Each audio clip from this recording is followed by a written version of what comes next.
Analista político, Pablo Quintero, socio director de Law Consultancy. Pablo, bienvenido al programa, gracias por estar aquí con nosotros. Pedro, gracias a ti por la invitación. Como siempre es un gusto estar en tu espacio y compartir con ustedes ciertas reflexiones sobre la política nacional. Igualmente, y es un tema muy complicado en este momento, pues se plantean escenarios, pero también la opinión pública hace su papel y tiene su rol. Ahora hasta salen nuevos términos para definir a los que están de un lado, a los que están del otro, de todo lo que está pasando. Yo creo que hay que darle un poco de chance a que baje la espuma. Creo que puede haber algún tipo de resultados de todo lo que ocurre. Mucha gente tira la toalla y va para puntos radicales, pero queríamos que tú nos hablaras un poco qué ves tú de esta decisión que tomó el Tribunal Supremo de Justicia sobre algunos políticos inhabilitados. Bueno, Pedro, recordar primero, antes de hablar del tema de las inhabilitaciones, que no se pueden reeditar las estrategias o los desaciertos políticos de años atrás. Que voy con esto.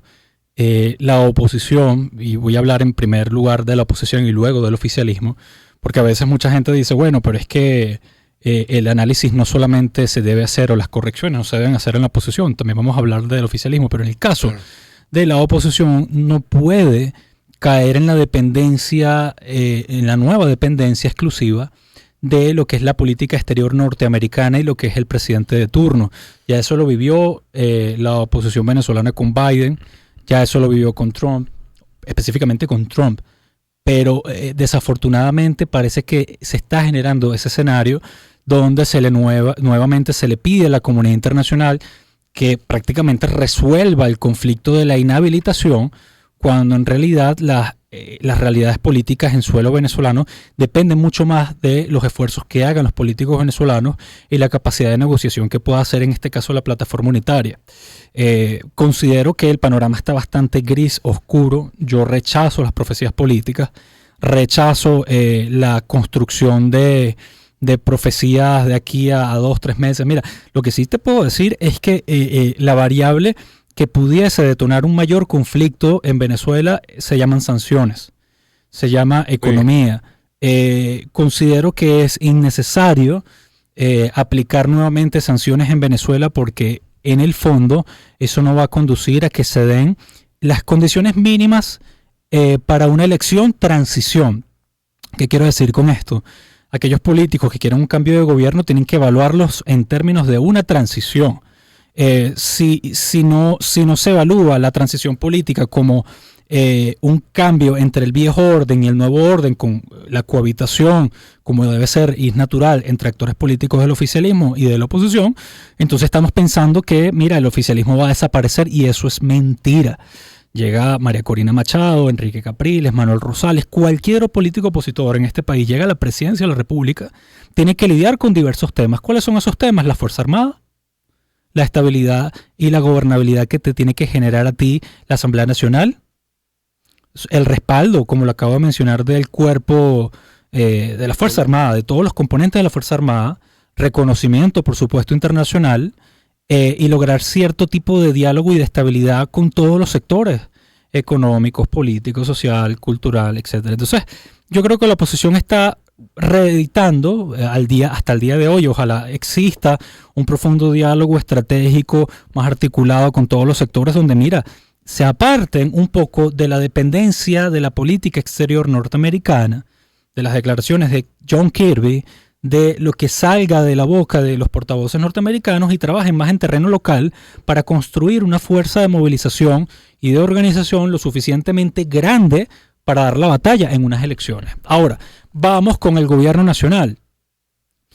Considero que también es un completo error tirar por la borda el cumplimiento de algunos acuerdos, donde de alguna manera exista un clima de violencia verbal y política, persecución, o es decir, construir un clima hostil para todos los actores. Es incómodo incluso hasta para ellos, porque representa ciertos desafíos.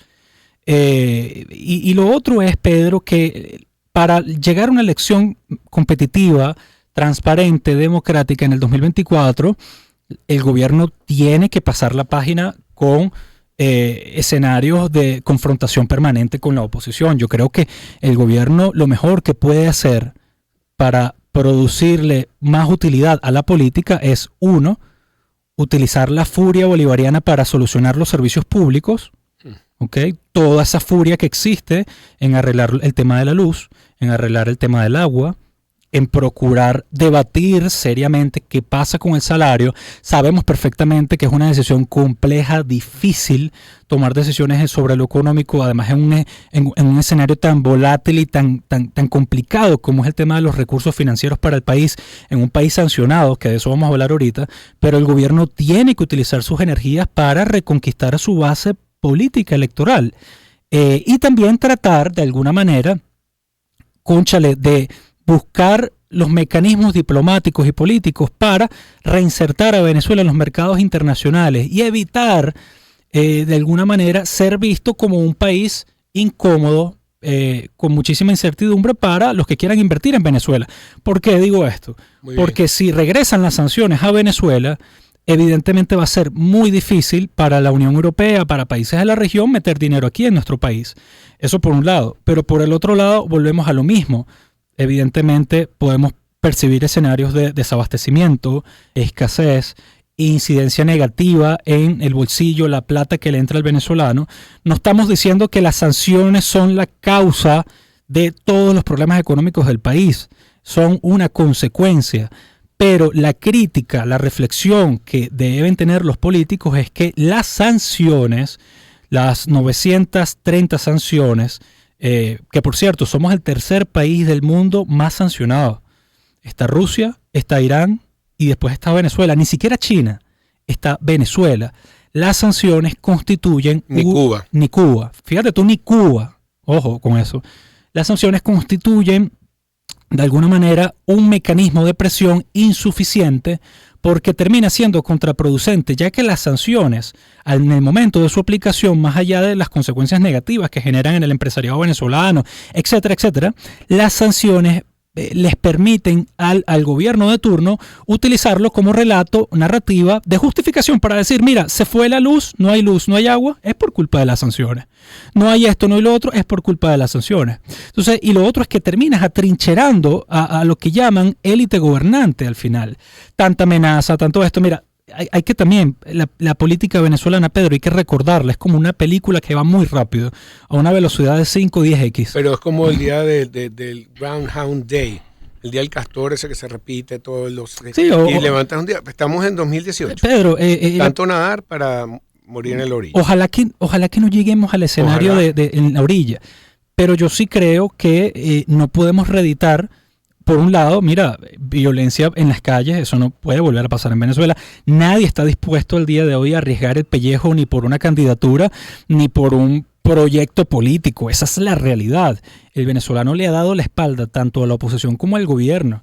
El venezolano al día de hoy, ¿qué es lo que quiere, Pedro? Estabilidad, ingresos sólidos para su familia, capacidad de ahorro y poder alimentarse, cubrir sus necesidades básicas como lo establece la pirámide de Maslow. Y poder conseguir remedios, comida, como en el 2018 no conseguíamos nada, tuvimos que ir a importar medicinas de Colombia, entre tantas cosas, ir a los caminos verdes para poder que es terrible, comida. Pero a la idea que iba, Pedro, es que ya el gobierno sobrevivió a las sanciones, el gobierno sobrevivió a una pandemia, el gobierno sobrevivió a las amenazas de una intervención militar, el gobierno sobrevivió a golpes de Estado, intentos de golpes de Estado acá en Venezuela. El gobierno ha sabido maniobrarse desde el punto de vista financiero con otros actores internacionales para esquivar las sanciones. Entonces, si la Casa Blanca sigue insistiendo en esta posición, está primero ayudando al gobierno a que su comportamiento no cambie y se radicalice, pero también está perjudicando a la oposición venezolana, a los políticos locales que en su gran mayoría no están a favor de las sanciones económicas. Una cosa es el apoyo, una cosa es apoyar la causa democrática, otra muy distinta es utilizar el mecanismo de la sanción como manipulación y chantaje para incidir en la política local. Fíjate, hasta Fede Cámaras dice, no podemos entrar otra vez en el esquema de las sanciones. Se vio un crecimiento económico para este año 4% primer semestre, hasta 10% el segundo semestre. Con toda la gente que uno habla, están ahora bueno, esperando a ver cuáles van a ser las decisiones de los Estados Unidos. Pero fíjate una cosa, si imponen sanciones también a lo que se ha logrado en el sector petrolero y compra y venta de petróleo, también se va a perjudicar el precio del petróleo internacional y el suministro que se está llevando a cabo entre Venezuela y los Estados Unidos, que les importa mucho, les cuesta más barato, y a Venezuela es mucho más fácil y transparente tener ese petróleo ahí. Pero bueno, volvemos atrás y el gobierno se sabe comportar perfectamente bien. Lo otro, Pedro, bajo sanciones, lo ha hecho hasta ahora. Lo otro, Pedro, es que esto no se ve, esto no se mediatiza en las redes sociales,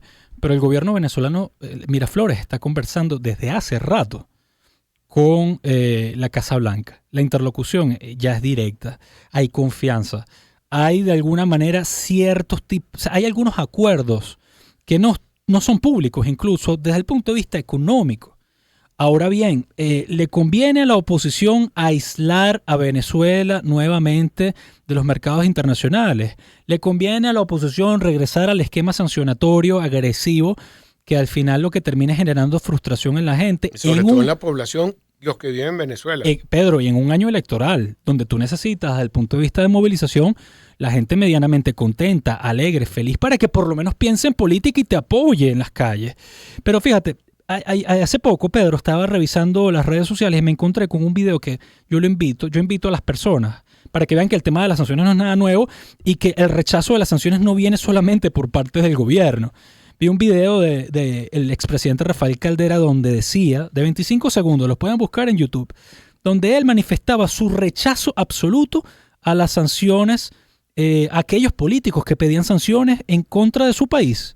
Y no voy a decir lo que dijo el doctor Rafael Caldera en ese video, pero su rechazo era bastante contundente y por supuesto era vergonzoso en ese momento como políticos se sentaban en Nueva York o en España o en cualquier país del mundo a pedirle sanciones a su propio país.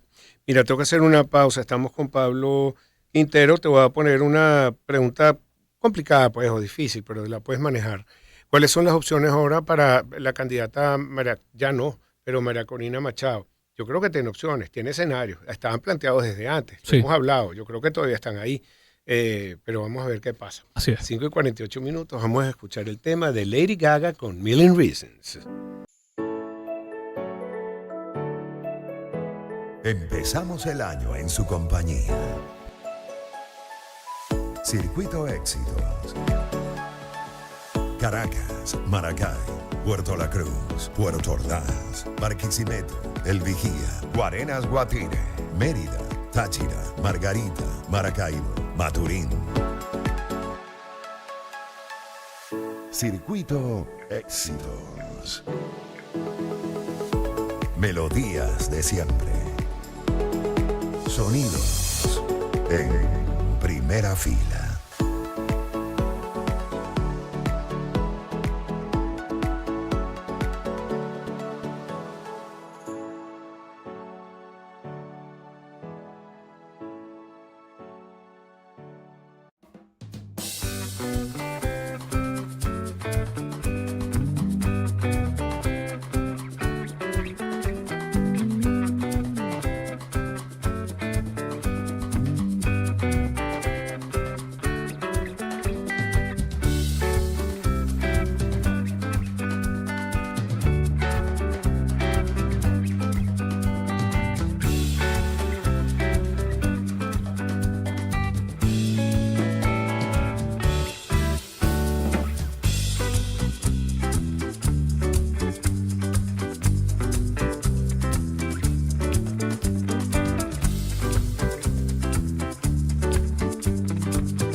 en Pensini con todo. Tenemos a nuestro invitado Pablo Quintero, politólogo, socio director de Law Consultancy. Dejamos una pregunta que es muy importante. ¿Y cuáles son las opciones que tiene la precandidata, candidata o inhabilitada o no, María Corina Machado? Ella definitivamente tiene su liderazgo bien ganado, apoya muchísima gente y lo ha comprobado, sabiendo la gente que podía tener esta inhabilitación.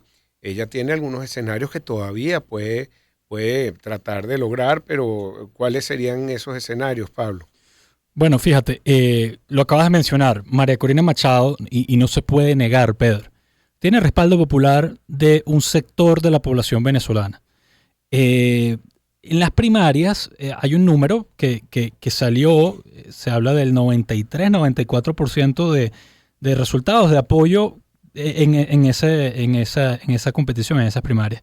Eso por supuesto le da legitimidad dentro de la oposición para tomar decisiones, para conducir, para tener liderazgo. Qué buena palabra, legitimidad. Sí, tiene una legitimidad. Sí, las cosas. De hecho, de facto. Las cosas, a ver, Pedro, no podemos, más allá de las diferencias que se puedan tener con la dirección estratégica de María Corina Machado en el pasado, no podemos incurrir en el ad hominem, no podemos incurrir en que como bueno, mira, no me gusta, no. O sea, María Corina Machado tiene apoyo popular, tiene respaldo popular, tiene legitimidad porque supuesto ganó unas primarias y por supuesto tiene la capacidad en este momento dentro de la oposición de tomar decisiones y tiene incidencia.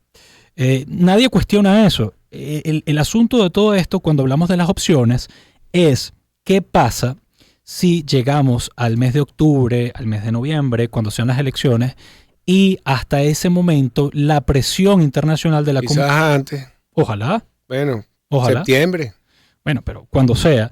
Y la comunidad internacional, vámonos a analizar la comunidad internacional, no logra el apoyo para diplomático y la presión suficiente, que esa presión, Pedro, aquí deberíamos destacar que la presión no puede saltarse de los mecanismos del diálogo y negociación. Cuando a mí me hablan de presión, yo entiendo diálogo y negociación. Es lo que se debe de entender. La presión no es intervención militar, no debe ser sanciones, no debe ser aislamiento severo. Eso no. La presión tiene que ser diálogo, negociación y ciertos elementos dentro de esa negociación que permitan ni siquiera cambiar el comportamiento, que permitan generar oportunidades dentro de la oposición para este año 2024. Ahora, ¿pero qué pasa si llega María Corina Machado y no logra inscribir su candidatura? María Corina Machado, debemos de recordar que es un actor político que recibió el apoyo de otros actores políticos de la oposición. Uh-huh. Entre ellos está Un Nuevo Tiempo, entre ellos está Primero Justicia, Voluntad Popular, bueno, y otros partidos que por supuesto que se han ido sumando. Dirigentes políticos. Y dirigentes políticos independientes, y eso es importante.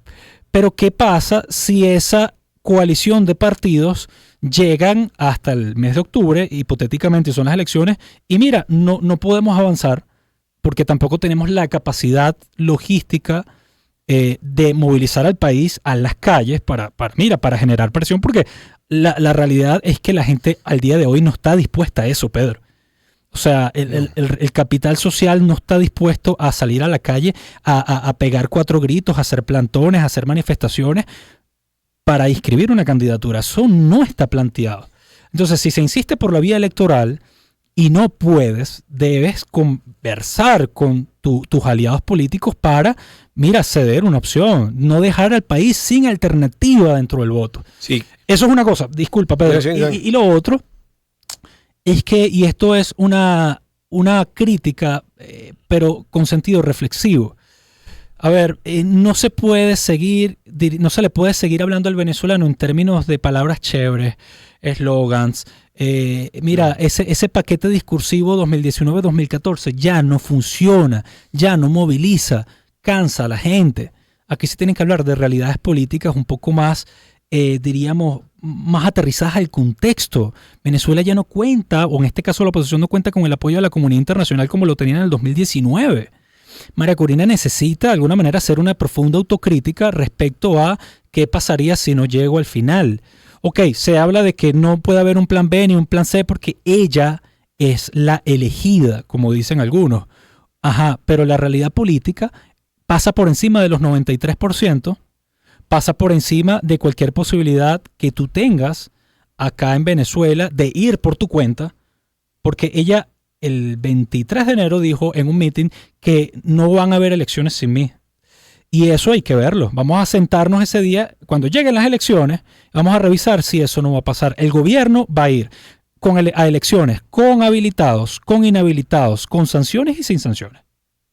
Y lo otro, Pedro, es que... Porque el gobierno también busca su legitimación. Por supuesto que la busca. Para buscarla para que pueda abrir nuevamente relaciones con distintos países que dicen que es ilegítimo, pero bueno. Y es totalmente válido, Pedro. Todo gobierno busca legitimarse, busca mejorar sus relaciones con la comunidad internacional, todo gobierno busca quedar bien con los suyos. Ahora, ¿qué es lo que debe pasar en el caso de María Corina? Mira, una profunda autocrítica respecto a eso de ir hasta el final, explicarle a los venezolanos en qué consiste esa ruta de ir hasta el final y por supuesto la crítica de los partidos políticos a lo interno, la espiral del silencio que existe en los partidos internos políticos, los partidos políticos venezolanos es, bueno, hasta qué punto arriesgamos nuestro capital político acompañando una opción que no es viable hasta el día de hoy. Claro. Pero fíjate que Ramón José Medina en el programa de Román esta semana, él dice, mira, la oposición tiene que unirse, ¿sí? Tiene que tener un líder, bueno, si es un liderazgo que ella maneje,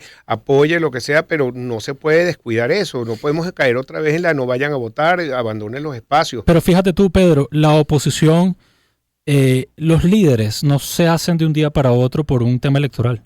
El liderazgo político es algo que se construye con el tiempo y los liderazgos se miden en situaciones complicadas, donde tienen que tomar decisiones para prevalecer su supervivencia, tienen que tomar decisiones difíciles en coyunturas complicadas. Claro. El problema está en que los consejos que se le está dando a María Corina desde el exterior, como pasó hace poco en unas declaraciones de Diego Arria, es que ella tiene que trascender del juego del candidato y situarse como la jefa de la oposición. Ahora, yo me pregunto... Es una posición, se llama el overseer, el poder detrás del poder. Y claro, pero, ¿por qué no? Claro, pero habría que preguntarle a los líderes de la oposición. Si están de acuerdo. ¿Están de acuerdo en pero un si jefe? no van divididos. Entonces, ahí es donde va. Pero tú sabes quién tiene una posición clave aquí. Y como gran político, Gerardo Blay, todavía él está liderando esos acuerdos de Barbados. Él se ha manejado diplomáticamente bien. No ha entrado en ese tipo de discursos. Mira, voy a tener que terminar la entrevista porque aquí me están mandando. Te doy 5 minutos más. Pedro, después 5 minutos más. Un breve comentario. Gerardo Blay es uno de los mejores activos políticos que tiene la oposición durante muchos años. Sí. Y así lo critiquen. Así lo critiquen. Y los que están hablando. Digan lo que digan. Porque, oye, digan lo que digan. Y me quitó el sombrero chapón porque no es fácil la posición que él ha tenido. No es fácil y es un hombre con capacidad, con mesura y con la suficiente paciencia estratégica para entender los retos que presenta en cada coyuntura. Sería catastrófico que la oposición siga de alguna manera generando presiones sobre Gerardo Blay como si él fuera un títere, como si él tuviera que de alguna manera someterse a manipulaciones de algunos dirigentes de la oposición. Insisto, Gerardo Blay es uno de los políticos más diríamos más estratégicos de la oposición y hay que apostar, Pedro, al cumplimiento de los acuerdos de Barbados. Sí, hay que apostar para que el diálogo y la negociación siga siendo fructífera para Venezuela porque la violencia, la subversión no es el camino ni la abstención tampoco. Claro. Pablo, muchísimas gracias por estar aquí. Pablo Quintero, politólogo, socio director de Law Consultancy, 6 de la tarde. Ya regresamos con más para ustedes. Comienza un nuevo año.